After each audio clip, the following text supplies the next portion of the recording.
take a trip into the unknown, into the unseen,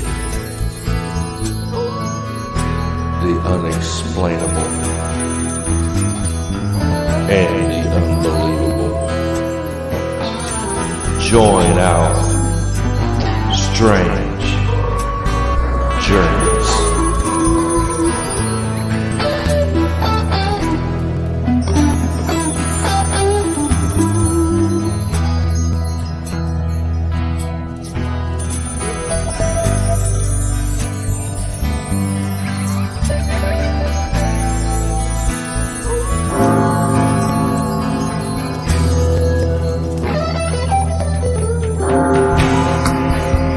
Are you ready?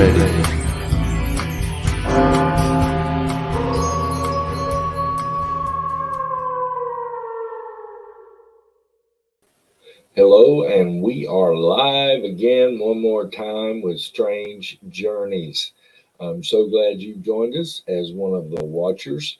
We appreciate you being here. And remember that we provide these shows first and foremost for you, the watchers, for your entertainment. We are not by any means and do not claim to be scholars or experts in any of the topics we cover. We're simply enthusiasts and storytellers who have fun with these topics while doing our best to respect individual beliefs. And please remember that this show is live and nothing is rehearsed or edited out later. What you see is what you get, and the only exception is our revisited shows and our night treks, which both pre-recorded. The revisited, of course, we rebroadcast some of our old stories. Now, we are starting a brand new season, and like I said, we just got stuck calling it seasons a while back, so this would be season 5. I don't know how long it's going to be. Most of them have been 13 shows each, 12 to 13. I don't know if this one will be that. We'll just have to wait and see. And of course, we are a panel discussion live stream, but I just wanted to make it clear that as you saw in our new intro, I show all of our team, but they can't always make it, and that's understandable. Tim has done this show by himself once or twice. I've done it by myself once or twice, and that's just a possibility of real life that we face. So you got me today. You're stuck with me. And I know some of you watch regularly have your favorites, and we appreciate that. But we do this because we enjoy it, not because it's a income stream for any of us. It's not. We do this because we enjoy it. Now, we ended our last season with Strange States, Alabama. And boy, did we find some strange stuff in Alabama. One of them we'll be revisiting today. We'll get into that in a little bit. In our last revisited show that officially, Strange States, Alabama ended our season, but we had a leftover revisited show, part 2 of our Spirits on Stage with Lewis Powell IV, sharing some more creepy stories about haunted theaters. Go back and watch that. And then our last night trek show, which was a week ago this past Friday night, we talked about the Bloody Bucket Bridge, and that was a creepy story. And we talked about the woman in South Central Florida that was a midwife and supposedly killed all the babies because she thought there was too many mouths to feed, and she was haunted by the spirits of those, and supposedly would watch a bucket fill up with blood of her victims and go dump it in the river until she fell in and drowned. And at times at night you can actually see the river turn red with that blood. So it was a strange one. We're going to be picking that up again this next Friday night.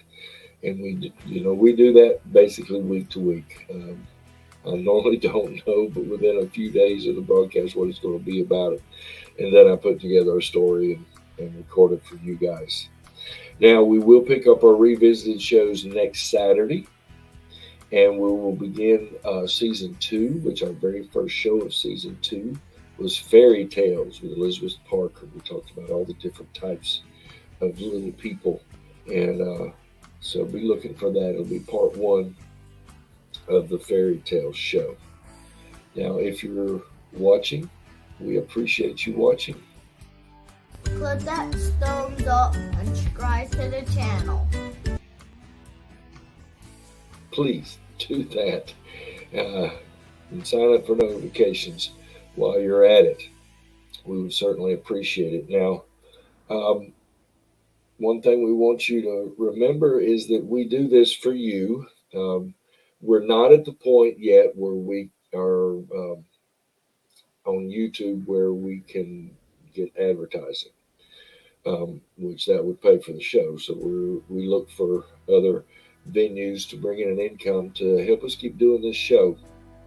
And we've added several things. You've heard us talk about Patreon before, and we've got that patreon.com/strange journeys. But we've added a few more, and if you'll see them scrolling across the bottom down there. If you don't want to make a monthly commitment to our Patreon and become a patron there, that's fine. If you want to make a regular donation for each show, we've got the PayPal Me, Strange Journeys, Venmo at Strange Journeys, and the Cash App, $Strange Journeys. I'm going to leave that rolling at the bottom for you. So if you decide that you want to help support and would like to make a donation, just go to one of those apps. I'm sure most of you have one of those apps. And then just make a donation. We'd certainly appreciate it. So we appreciate you being here. Now, as we get into the show, please remember also that you can go to, I'm going to stop that one for a minute. You can go to Strange Stuff. Well, I keep going, strangestuff.live. And you can buy stuff. And then that's another way to support the show, this strangestuff.live. We appreciate all the help you can get. Give us, if you're going to strangestuff.live, you can get a Watchers t-shirt. You can get a Strange Journeys pillow. You can get the logo mug, a Stickman bag, our Strange Journeys t-shirt. So there's just different things you can do there. Now, in this new season, we're doing things a little different. You saw the new intro video. Another thing, we're going to go just right into the show. We're not going to have a little intro video like we normally do. So, why not? Let's get the show started. In the fall of 1973, I was just 9 years old and heading into the 4th grade, totally oblivious to the world around me. It was several years later that I discovered In Search Of, which, to be honest, it was because of Leonard Nimoy that I began to watch, because if you haven't noticed it on here before, I'm a longtime Trekkie, and man, by the time I was involved in that show, I was reading anything I could find about the strange and unusual. Now, since we started this show a little over 2 years ago, I began to take notice of some things that a lot of the odd situations that we researched and shared on our show happened in the year 1973. And I honestly did not know that this particular year had actually been made a subject of study. And I learned that this year actually had a title, which we titled the show The Year of the Humanoids. I just noticed several strange sightings that year. Now, I found the research paper of the same name written by David Webb and published in 1976. Now, this is an exhaustive work of personal experiences and a breakdown of statistics concerning those sightings. If you're more into the research side and like intellectual endeavors, this is a good one to get. And the only thing I've been able to find is, and what I've been reading is a PDF which is just a scan of the pages, which some of them are kind of hard to read at times. But there's so many in this paper, and we're basically using that as a guideline, and we're going to be sharing a lot of that. But I found a few other things as well that we want to highlight those things from the book, but we can't cover them all. You need to go get that report and read it yourself. If you dig this kind of thing and you like reading about all these strange sightings and these humanoids, go get it. Go get it. I mean, like I said, a lot of it is dry and more intellectual based with statistical charts and things like that. And I'll warn you, I mentioned it earlier, they are kind of hard to read sometimes because it was just a scanned in copy, but some great information and tons of stories. If you like little short snippets of stories, because it gives you the very basic details. And that's what we're going to do today. I can't just go through the book, but, just go get it and you can read for yourself. I picked out a few from each month. So, we want you to join us as we travel back in time to 1973. Just as we begin, let's go back and look at 1973 real quick. Did you realize that a man named Martin Cooper invented the very first handheld mobile phone? You've seen them, those big old chunks of plastic. And you hold them out the side of your head like that and had an antenna about that long. MRI was invented in 1973. The Oldsmobile Toronado was the first car with a passenger airbag. And walkie-talkies were popular Christmas gifts. I think I got some that year. See, I was a kid during that time, so I think I had my walkie-talkie. But I never knew what to say on it. My cousin or somebody would be down the other end of the house or the other end of the yard and click and say, hey, and didn't know what to say. Stovetop stuffing first appeared on grocery store shelves. The average tuition for a four-year public college was $358. The average family income was $12,900. A new house was only $32,500 average. And get this, with all that's going on, a gallon of gas was 39 cents a gallon. But minimum wage was $1.60. It was a few years later that I joined the workforce, and it was up to $3.10 by that time. So it raised a lot in 5 or 6 years. And The Exorcist was the most popular film that year. Now, as the time machine's getting warmed up, let's take a moment and see what Merriam-Webster has to say about humanoids. It's a non-human creature or being with characteristics such as the ability to walk upright, resembling those of a human. Okay. David Webb introduces his paper with the fall of 1973 saw one of the largest and most concentrated waves of UFO reports in history. Nearly all of these reports came from the United States, and most of these from the southeastern part of the country. Now, this is an illustration from the book. Look at that concentration down in the southeast. Now, that's just from the year 1973. It's amazing, down there at the bottom where you see that concentration of about 4 dots, that's the area I live in. And we're going to touch on a couple of those today.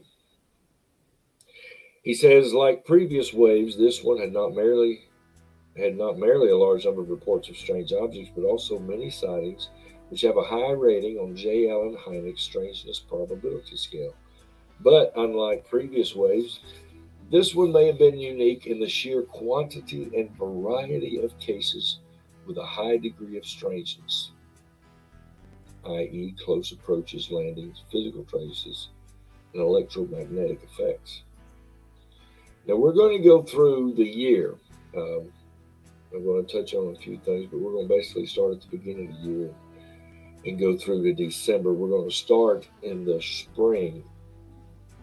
Now, the Encounter Reports database, they catalog Bigfoot sightings. Now, this is not from the report. That report by David Webb can be found at kufos.org. Let me see if I can pull that up for you here. That's J. Allen Hynek's organization. And he started that organization some time ago. Let's see. Yeah, here's the Center for UFO Studies, J. Allen Hynek's website. And you can find that and other case files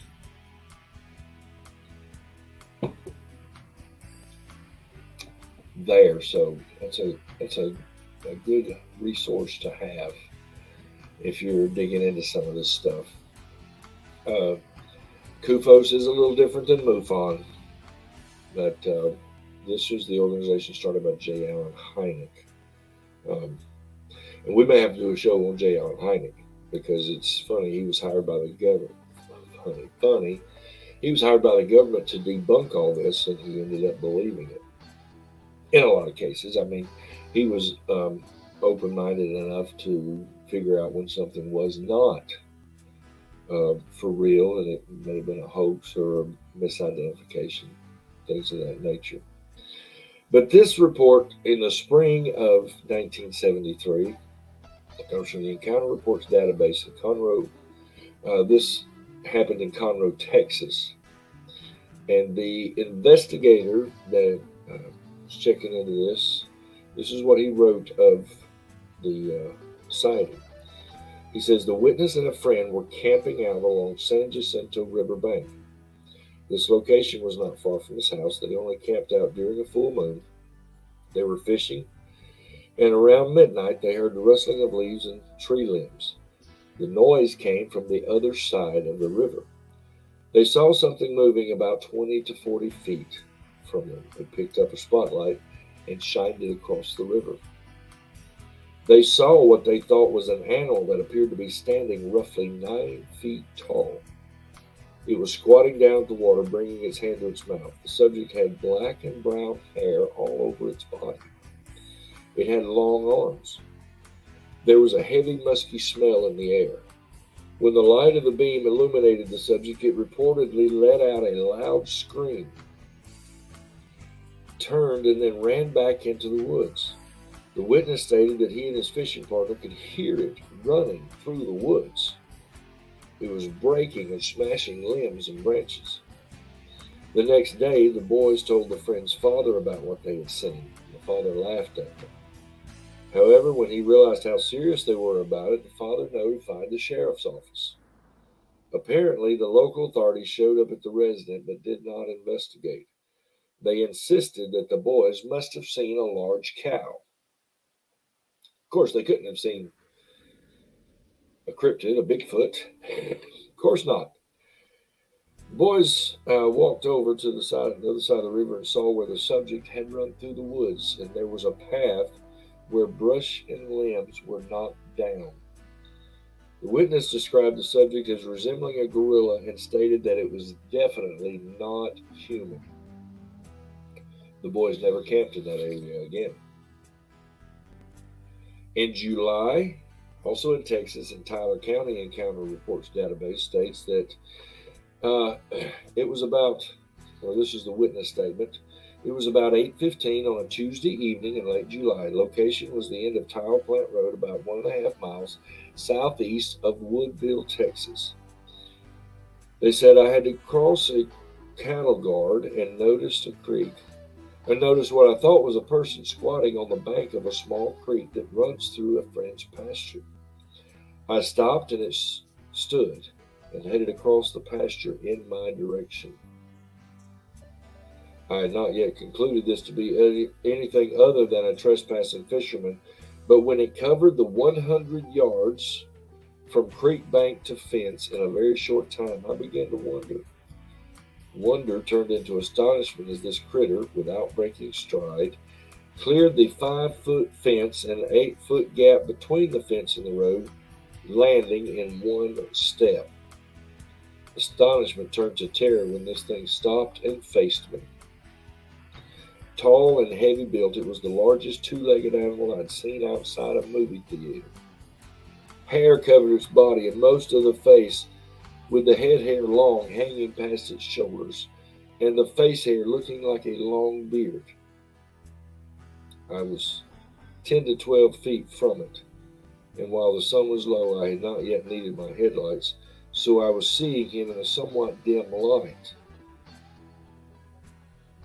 This was not ape looking, except for the hair and large, long arms. I don't know what I saw, but it wasn't a man or an ape, and with that, I popped the clutch and hauled it home. Excuse me. All right, back to the Kufos report. In August, in Exeter, New Hampshire, on the 8th, a father and son were driving along a main highway in the Exeter area when they saw a landed UFO alongside the highway, and a humanoid was standing beside it. On the 10th, in Ibag, Colombia, that may be pronounced Ibagwe, 4 grade school students and a policeman saw 4 small humanoids beneath a bridge. The beings were only 20 centimeters tall and disappeared when the witnesses approached. Traces were left in the mud and later photographed. 20 centimeters, isn't that about like that? About 14 to 18 inches? I could be wrong. I don't know my metric system that well. But 20 centimeters is not very tall. So could they have seen the little people? Fairies? A puckwudgie? Who knows? I'm not sure what the legends are in Colombia. We may have to look into that. In September, in Savannah, Georgia, on the 9th, 10 big, black, hairy dogs emerged from a landed UFO in Laurel Grove Cemetery and ran through the cemetery. The UFO turned out its lights after landing, and several young people made this report. On the 18th, in Durham, New Hampshire, a loud thud was heard by a married couple outside their home between 9:30 and 9:45. The man investigated and found 3 small circular glowing spots, greenish in hue, on the ground. He also heard garbled voices and electrical noises emanating from the top of a large tree in his yard. The spots were still glowing at 11:30 when he went to bed, and 2 other UFO sightings occurred within 3 miles of their home within the next few weeks.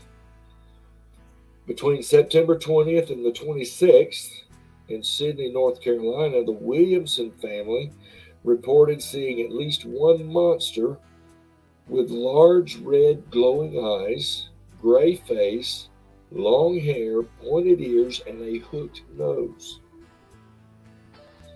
It was dressed in a brown shirt and black pants and had a small brown cap on its head. It walked with a limp and one hand was missing.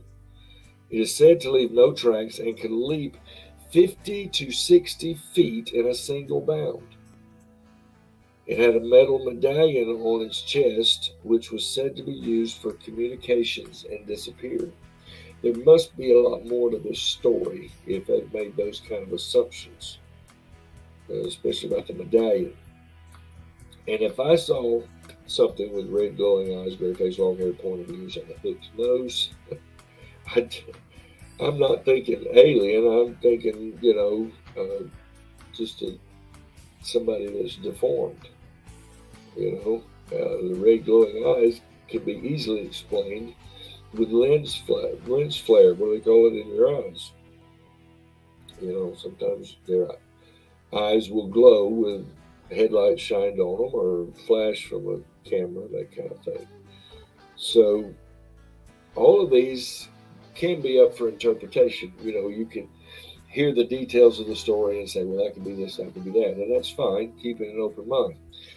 The point of this research paper was the fact that all of these happened within a few months' window in the year 1973. Keep that in mind.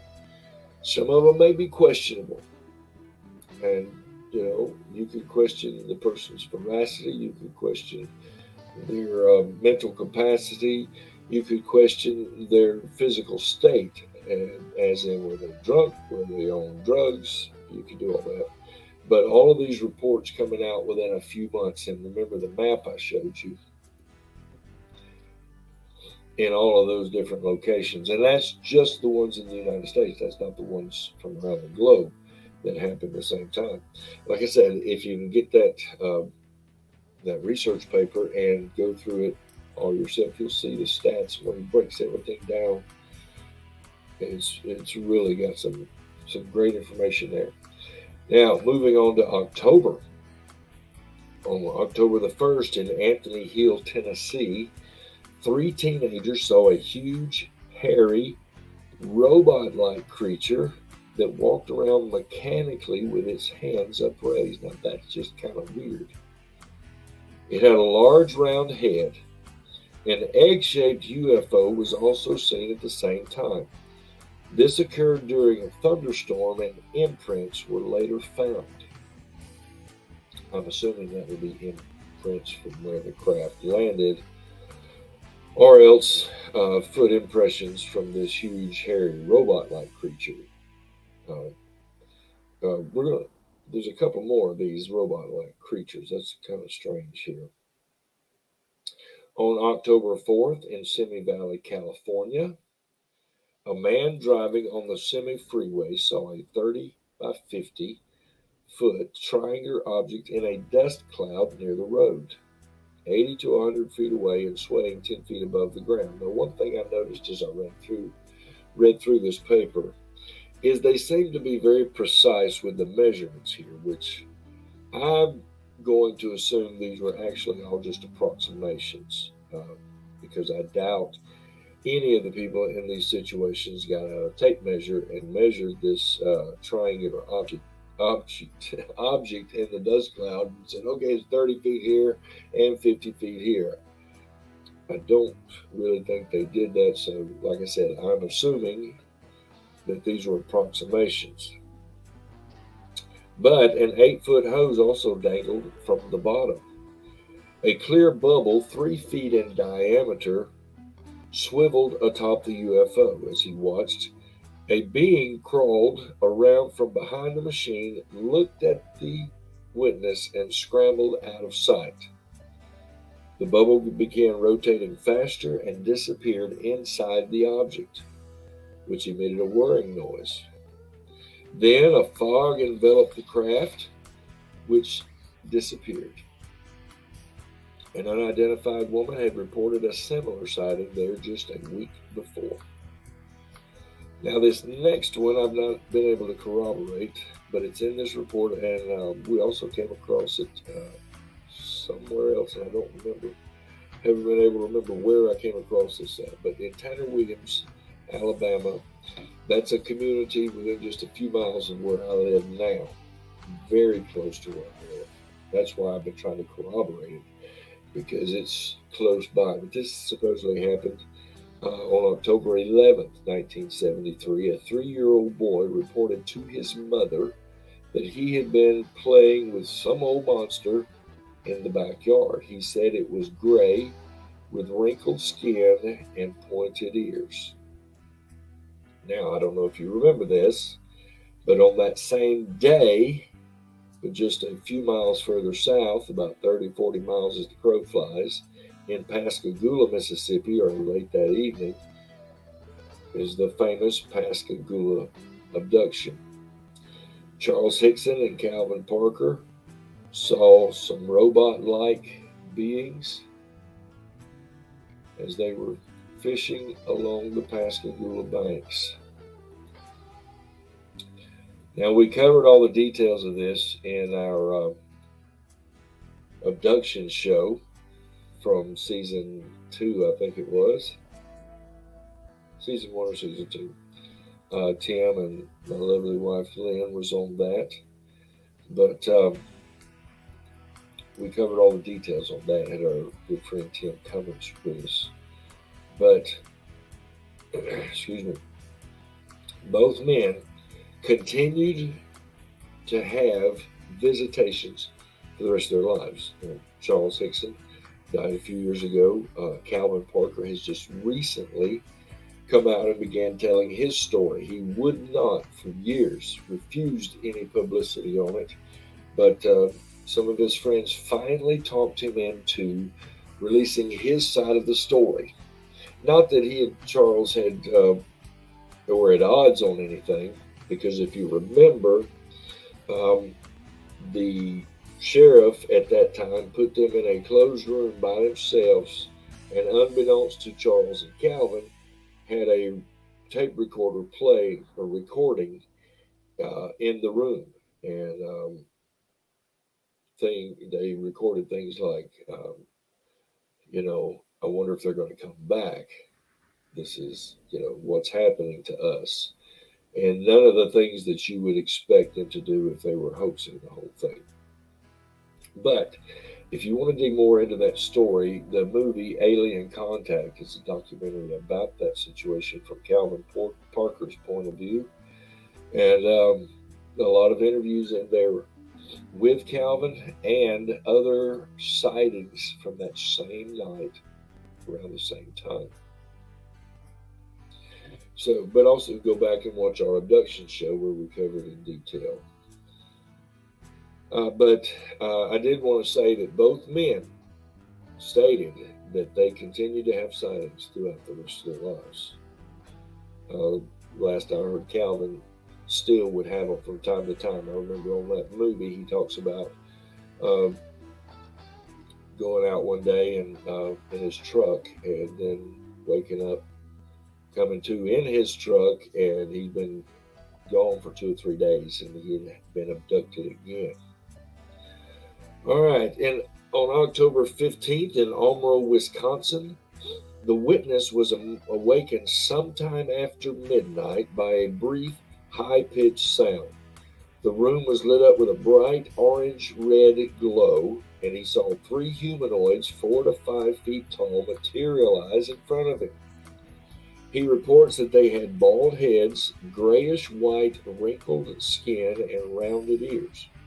They moved mechanically. The witness passed out, then came to on the floor, propped up against the wall and unable to move. The entities were examining him with an oval object that showed the bones of his legs when it passed over them, like an x-ray, I would assume, but it showed up immediately. He had a severe headache and passed out again as the being reached towards him. He awakened toward dawn on the floor. He found lights on in the bedroom and the bed sheets folded neatly back. He reported the incident to CUFOS in June 1974 after a second curious incident involving his girlfriend. So something else happened, and he decided it was time to tell his story. Now, in our Strange States, Alabama show, we talked about this next one at Faultville, Alabama, the Metal Man, from October 17th. The CUFOS research paper actually brought in a few more details than we had. We did talk about the pictures that it took, but Police Chief Jeff Greenhall photographed a being in a silvery suit after investigating a reported UFO landing. The chief stopped his car in the road, and the thing moved slowly like a robot. Remember, we talked about the robots. Yeah, that was the thing about the Pascagoula abduction. They described them as robot-like. Said it moved like a robot toward the car. Within 10 feet, it turned away and began running. The chief pursued it in the car, but the being accelerated and disappeared as the car spun off the road. Greenhall said he was running in a very odd manner from side to side, arms down to his sides, and it looked as if he had springs under his feet to propel him he could take 10 feet in one step. So, at first glance, I see this, and to me, that looks like a radiation suit. I mean, I could be wrong, but to me, that's a radiation suit. But the rest of what he describes is just kind of strange. Running in that, I imagine it would be kind of hard and be able to take 10 steps for every step, you know? And he had that kind of a stride. Something is very odd there. And what was so cool about our Strange States Alabama show was Will Elric was on here talking about some of the strange stuff he's covered in his book. And he had never heard of the Falkville Metal Man. So he's going to have to, he said he was going to be heading to Falkville and to research this one. But like I said, on the surface, when we found it, I was like, somebody just had a radiation suit, was out there pranking him. Could have been. But then when we found out these other details, we're like, wait a minute, something weird is going on here. Not assuming that it's alien. Could it be extra dimensional? I don't know. I don't know. But it was certainly strange. Now, here's another one that happened down close to where I live, across the bay in Baldwin County near Loxley, Alabama, on October 17th. A Clarence Patterson and his pickup truck were sucked up into a huge cigar-shaped object with a green light. He was pulled out of his truck by six, get this, six robot-like beings who seemed to read his mind. The next thing he remembered, he was back on the highway, but doing about 90 miles an hour in the truck. I didn't pull all of them out, but several of these abductees that were driving or in their vehicle when they were abducted came out of it or came to in the same experience where they're flying down the road. I don't know what that means. I'm just saying it's just kind of odd that when they were released from whatever catatonic state they were in, they're flying down the highway in their car. This guy's saying he's doing 90 miles an hour. But he thought he was probably on board that craft for about 30 minutes, and a sulfur-type smell was noted during the sighting. So who knows? All right, this next one didn't come from the CUFOS Humanoids research paper. I found this one online. It's called the Coyne Incident, C-O-Y-N-E, or the Mansfield Encounter, out of Mifflin, Ohio, on October the 18th. The website richlandsource.com had a full article on it. As a matter of fact, they've got a couple of articles on it if you want to go back and read those. The incident began when the four-man crew of a military helicopter led by U.S. Army Captain Larry Coyne saw something truly unforgettable in the night sky. The crew, including Coyne, First Lieutenant Arrigo Jesse, Sergeant John Healy, and Sergeant Robert Yanisek, I was probably pronounced Yanicek, sorry, were flying back to Cleveland from Columbus and was stopping in Mansfield to refuel. But as they got near Charles Mill Lake, they noticed a red light that seemed out of place off in the distance. In short order, the odd light appeared to be flying on a collision course with the helicopter. Coyne noticed this, and as he was preparing for evasive maneuvers, the odd light stopped in front of the helicopter in midair. Wow. A cigar-shaped gray metallic object filled the entire front windshield. A red light was at the nose, a white light at the tail, and a distinctive green beam emanated from the lower part of the object, the crew reported. The object scanned over the cockpit with a green spotlight. It then flew over Mansfield. Several witnesses on the ground also reported seeing an odd red light in the sky. After this event, Coyne submitted a report where he claimed that the object was real and needed to be investigated. Now, here's what they described. A bright red on the leading edge, a white light at the rear, the green light shaft coming down, 50 to 60 feet in length. Another written description of it. Now here's an actual detail of the event where they flew in. You had some ground witnesses down there. This all happened over the city of Mansfield. And then this was the written report. Now look at that last item there, number 3. This report has been read and attested to by the crew members of the aircraft with signatures acknowledging this report. And they all signed it. Now, this is back in the day when you really shouldn't be reporting anything like that. But these 4 military airmen felt strongly enough about what they had witnessed and had been involved with, that they had experienced, that they were willing to put their names on it.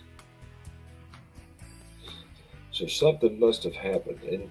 And yes, I agree, as Larry Coyne claimed, that this should be investigated. See, that I've said this before on here. I understand why the government claims there's no such things as UFOs. They're afraid of the people panicking. I guess they were thinking back to when the original War of the Worlds was broadcast, and people freaked out in New Jersey. And actually, that, from what I understand, that has been blown out of proportion. It was just a local radio show, and just some local people, a few local people freaked out, and some issues like that. But it wasn't widespread panic, like some people have led us to believe. It was just a localized thing where a few people kind of freaked out over the broadcast. But the government has said they don't want to cause a panic. But especially in this day and age, nobody's going to panic. We didn't panic in Pearl Harbor. We got pissed off and went out and won a war. We didn't panic at 9/11. We all came together, and I know those are totally opposite. Has nothing to do with aliens attacking the Earth, being seen, UFOs. But when something strange and unusual and different happens, we don't panic. We never have. I'm talking about as a group when something major happens. We may have to mourn for a while. We may have to deal with some things. We may have to whatever. But panic, no. That's in the movies. That's what happens in the movies. Now if I lived in a coastal city and I looked up and saw a tidal wave about to hit, I can understand panic there. There's nothing you can do about it. Time to run. But if the government actually did come out with full disclosure, like they've been teasing us for the last year or two, I don't believe the population would panic. I tell you what's going to happen. Some will believe, like, oh, it's about time. Some will say, oh, they're just making it up. It's the government. Can't trust anything they say. And, and some will say, it's about time. I knew it all along. You're going to have all these different responses, which, going back to what Coyne said, these need to be investigated. And I believe the government has been investigating them. But why they would deny it, that's the part I don't understand. We know you're investigating. This is a matter of national security. So why not just come out and tell us, From what I understand, Project Blue Book was designed for nothing more than to debunk every UFO sighting. Didn't matter. Didn't matter what the witnesses said. It was going to be debunked no matter what. And, that's, like I said, where J. Allen Hynek got pulled in. And if you watch some of the shows, Project Blue Book, then you can see he slowly starts to evolve. Excuse me. Where he begins to see some things he can't explain. So that's I haven't made it all the way through that series, but I know it was a limited thing. I think it only went for one season on history. But anyway, what little bit I've seen, I liked it. Now let's move on to November. Near Goffstown, New Hampshire, on November the 1st, Mrs. Florence Dow heard a thump on her front porch and saw a motionless figure wearing an old black coat with a wide brimmed hat pulled down over its face. The face appeared to be covered with masking tape. The figure motioned to her with a gloved hand. And that's where the story stops. They don't say anything. I mean, they didn't say anything else after that. It reminds me kind of like the Christmas Carol, where a ghost shows up and says, "Come with me." This figure shows up to Miss Dow and says, but what happened after that? I'd like to know. Well, we move closer in and go to Goffstown in New Hampshire. The next day, Mrs. Lydia Morrell encountered a yellow-orange globe in front of her car late at night. It had a honeycomb design except for an oval window through which she saw the upper part of a figure. The head was grayish, the body darker. The skin was wrinkled, the eyes large, dark, egg-shaped, and slanted. She felt drawn to the UFO, but dashed to a nearby house to escape. She may have had telepathic communication, and there is a possible period of missing time. Again, they didn't give us the whole story, so I wonder what the telepathic communication was all about. What's going on there? What did she see or sense? Also on November the 2nd in Puerto Rico, witnesses in this town saw an oval UFO that flew very low, almost silently, with a silver phosphorescence. Its pilot seemed human, and he waved and made signs. He wore a helmet and eyeglasses of a very strange kind, they said. Then they said the UFO stayed in the air for a few minutes and as if it were about to land, but then it gave an abrupt turn to the right and flew off. And they stated also that a warm powder, rather like ash, was found on the ground after. Now, another one from my area. Yes, I'm doing the show. So I pulled out the ones that were close to me so I could talk about it. Now, I had not heard about this one. I've done a lot of research into the strangeness of this area and found a lot of things. I don't know everything, obviously, but this was one I'd never heard. But on November the 17th in Mobile, a security guard observed a very bright yellow but translucent craft 50 to 100 feet out over Mobile Bay and 300 feet from where he was at. The UFO was just a few feet above the water, silent, 5 by 5 feet in size. Again, for me it was just approximations here, but this may have just been the illuminated portion of a larger object. But he said it jerked back and forth like a hummingbird. But he also observed 4 silhouetted figures who also jerked about in a corridor inside the object. Now, y'all know I'm an open-minded skeptic. I love reading about these stories, and I love giving the witnesses and the experiencers, as they call them now, the benefit of the doubt. I'm not going to reject the story because someone tells it to me if they experienced it, and they can, assure me that they're telling the truth as they see it. But this makes me question. He only sees a 5 foot by 5 foot section, and that's all he sees. Now, again, they gave the caveat that may have just been the illuminated part of a larger craft that they saw. But if he's looking at 300 feet away at this little 5 by 5 section, and he sees beings stumbling around, he said that the 4 silhouetted figures who also jerked about in the corridor inside the object. Now, I can't imagine that. My brain can't connect with that. Something is not making sense there. Again, if we're getting the whole story. A lot of these, like I said, they're just skimming the surface, not going into detail. But He also says a week earlier he'd seen a blue light and had observed objects every night for about 2 weeks. But here's the sad part. In December of that year, he developed physical problems and died 13 months later.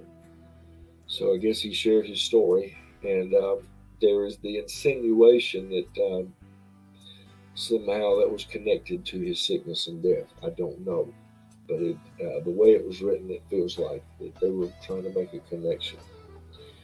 All right, in December near Carnegie, Oklahoma, on the 3rd, 3 men in a car saw a being with flashing lights on him, which approached their car. It wore red pants and a welder's S-type mask. And another man reported seeing the same being and glowing light down a side road. On the 14th, near San Ardo, California, 2 young men saw a spherical object emitting a red beam from a cone-shaped appendage. The beam kicked up the dirt on the ground, and later they saw 2 6-foot-tall cylindrical aluminum-colored shapes about 50 feet away. The beings were near an area of ground glowing from the beam. The surface of the beings was crinkly but had a square top. They were moving their arms about the waist area. And again, it could just be the conciseness of the report, just not giving all the details. It just sounds kind of strange. Okay, I'm going to close with one that to me is just the weirdest, coolest one I've come across.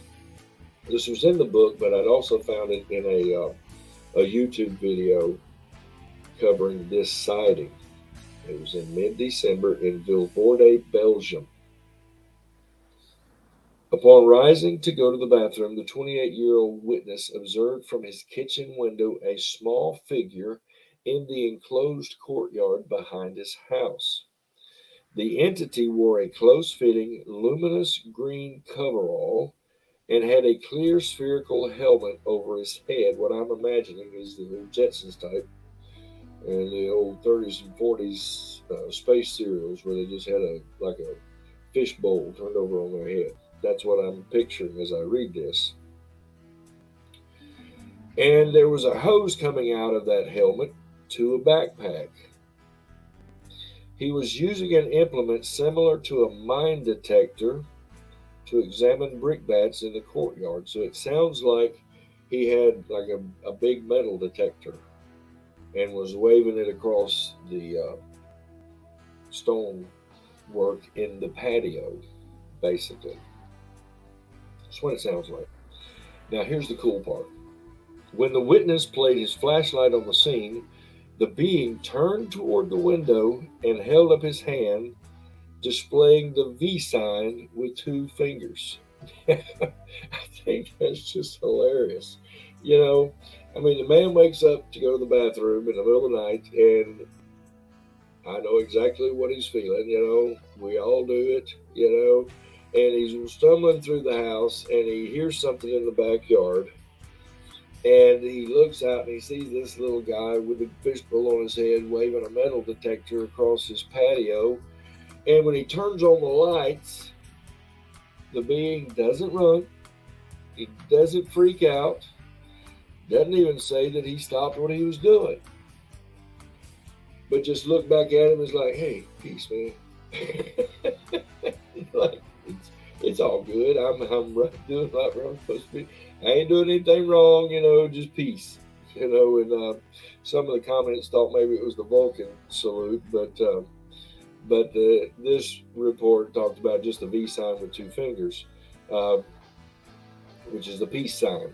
And so it just kind of wild to me that he sees this thing in his backyard, and when he turns on the light, the thing just turns to him like, hey, dude, like, it's like everything's cool. The head was dark except for 2 brightly luminous eyes over which were seen the eyelids. It blinked by lowering over the luminous iris. The entity then turned. Now, this is another weird thing. Some of these robot-like beings have floated. Some have walked like a penguin. The Faultville guy said they just kind of wobbled side to side. Some of them had weird ways of walking. But get this one. This one is really wild. Let me see if I can explain it correctly. The entity then turned to the wall enclosing the yard and walked up the sides, stiff-legged at right angles. It sounds like what you see in the movies where he walks up and then he walks up the wall. And that's what it sounds like to me. Walked up the sides, stiff-legged at right angles, clearing the top and disappearing from view on the far side. Several minutes later, a disc with flashing colored lights and a transparent dome on top rose from the other side of the wall. Inside the dome, the witness could see the little being. It rose vertically slowly, rocked back and forth, and then shot off into the sky at high speed. The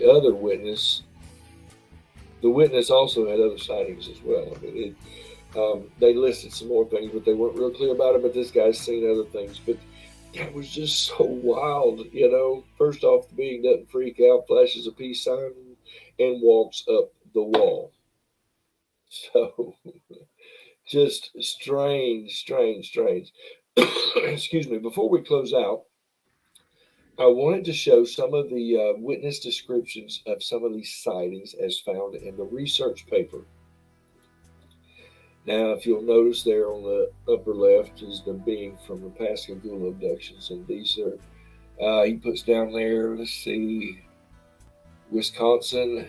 I think the other two are from Wisconsin, which I didn't pull out any of the Wisconsin ones to look over, but these are some of the witness descriptions of beings that were seen in 1973. Just some wild stuff. Crazy stuff. 1973. Now, while it seems that 1973 was a banner year for sightings, the documentation throughout the years shows that it was just one of many flaps, what has been known as flaps, involving sightings of beings and any of their associated flying crafts. And you'll see the chart from the book, April 1897, 22 reports, August and September 52, 9, July and August 55, and on through to 1973, where there was a total number of 66 reports worldwide. And these are waves of humanoid sightings. Will another happen sometime soon? I mean, these flaps are not often noticed while they're happening. I mean, during the latter part of 1973, people weren't freaking out saying, oh my God, UFOs are showing up everywhere. No. I mean, nowadays we would probably be more apt to notice something, you know, because of the internet and instant connectedness. But in 1973, they didn't have that, you know. The National Enquirer might throw up a sighting over here. Local newspapers may show up, you know, post some sightings over there, but it didn't garner attention. And nowadays, people are more, I mean, some people even have their news sources set up with keywords, UFO sightings and things like that. So if something happens, it pops up for them. So, but most of the time, we don't notice when a flap is happening. And, you know, could we be in one now? Who knows? So keep your eyes and ears and even any supernatural senses open to what's going on around you, because you might be in a flap. You know, if you see something, just start reaching out to others. There may be other things going on. So you may just be on a strange journey even now. Who knows? So thank you for watching, and until our next journey, stay safe on your strange journeys. Bye-bye.